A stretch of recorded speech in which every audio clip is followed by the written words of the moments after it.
teman-teman, selamat datang kembali di Nuna Chan Channel Belajar Bahasa Inggris bersama Miss Betty. Dalam video kali ini kita akan membahas tentang causative verb. Apa itu causative verb? Causative verb adalah bentuk kata kerja yang menunjukkan bahwa seseorang membuat orang lain melakukan sesuatu. Sebenarnya causative verb itu ada banyak, akan tetapi dalam video kali ini kita hanya akan membahas 4 saja, yaitu kata make, have, let, dan get.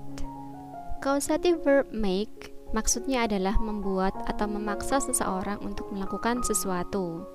Have menyuruh seseorang untuk melakukan sesuatu. Let membiarkan atau mengizinkan seseorang melakukan sesuatu. Dan get menyuruh atau meyakinkan seseorang untuk melakukan sesuatu.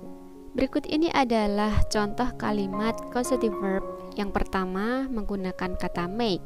Contoh kalimatnya adalah My parents make me do my homework before I go out. My parents di sini adalah sebagai subjek, kemudian causative verbnya adalah make, me sebagai person, dan do sebagai verb. Verb yang digunakan adalah bare infinitive atau kata kerja dasar. Jadi tidak boleh ada tambahan ing, as, atau kata kerja bentuk yang kedua. Orang tuaku membuatku atau menyuruhku mengerjakan PR sebelum aku keluar. Causative verb yang kedua yaitu have. Contoh kalimatnya adalah I will have the students write a short story. I adalah sebagai subjek.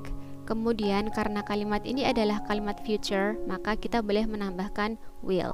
Causative verbnya adalah have, the students sebagai person, dan kata kerja dasarnya adalah write. Aku akan menyuruh siswa menulis cerita pendek. Untuk causative verb have ini, kata kerja yang digunakan sama dengan make, yaitu verb bare infinitive atau kata kerja dasar.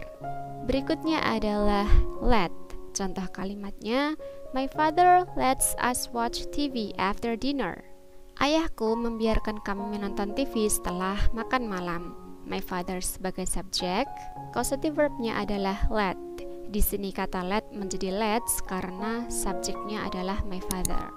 Us sebagai person dan watch sebagai verb atau kata kerja dasar. Let sama dengan have dan make. Kata kerjanya adalah kata kerja dasar atau bare infinitive. Yang terakhir adalah kata get. Contoh kalimatnya, I get my sister to wash the dishes. Aku meminta atau menyuruh saudaraku untuk mencuci piring. I di sini sebagai subjek, kemudian causative verbnya adalah get, my sister sebagai person, dan untuk causative verb get ini sebelum kata kerja ditambahkan to. Maka kalimatnya I get my sister to wash the dishes. Nah, dalam kalimat keempat kata tadi, kata let, make, get, dan have ini bisa saja berubah bentuk. Maksudnya seperti ini. Contohnya seperti tadi kata let berubah menjadi let's, tergantung subjeknya. Kata make bisa berubah menjadi made. Kata get bisa saja berubah menjadi got atau gets, dan kata have bisa saja berubah menjadi had atau has, tergantung subjek dan juga keterangan waktunya. Nah, berikut ini adalah contoh penggunaan causative verb dalam kalimat. Nah, teman-teman bisa mencoba untuk menjawab apakah kalimat yang sudah ada ini benar atau salah, true or false. Contoh kalimatnya adalah I'll have the plumber to fix the sink. Dalam kalimat ini, causative verbnya adalah have, kemudian kata kerjanya adalah to fix. Kalimat ini adalah kalimat yang tidak tepat karena setelah causative verb kita tidak perlu menggunakan to sebelum verb atau kata kerja. Jadi kita hanya perlu menggunakan bare infinitive atau kata kerja dasar saja. Kalimat yang benar adalah I'll have the plumber fix the sink. Contoh yang kedua, My parents never let me coming back home late. Benar atau salah? Dalam kalimat ini, causative verbnya adalah let dan kata kerjanya adalah coming.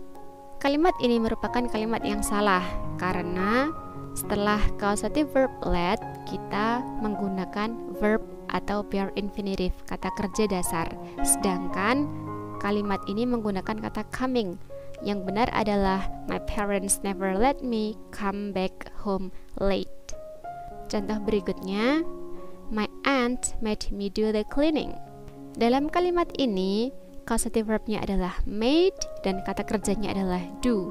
Maka kalimat ini adalah kalimat yang benar karena setelah causative verb make, kita menggunakan verb bare infinitive atau kata kerja dasar. Contoh yang terakhir, I can never get Adam to wash the dishes. Dalam kalimat ini, causative verbnya adalah get dan kata kerjanya adalah to wash. Kalimat ini merupakan kalimat yang benar karena setelah causative verb get, kita harus menggunakan to sebelum verb atau kata kerja. I can never get Adam to wash the dishes. Nah, itu tadi teman-teman contoh beberapa kalimat menggunakan causative verb. Jadi, causative verb itu sebenarnya memiliki maksud yang sama, yaitu menyuruh atau meminta orang lain untuk melakukan sesuatu. Akan tetapi, penekanan dalam kalimatnya yang berbeda. Ada yang maksudnya memaksa, ada juga yang meyakinkan atau mengizinkan. Semoga teman-teman bisa memahami video pembelajaran tadi dengan baik. Thanks for watching.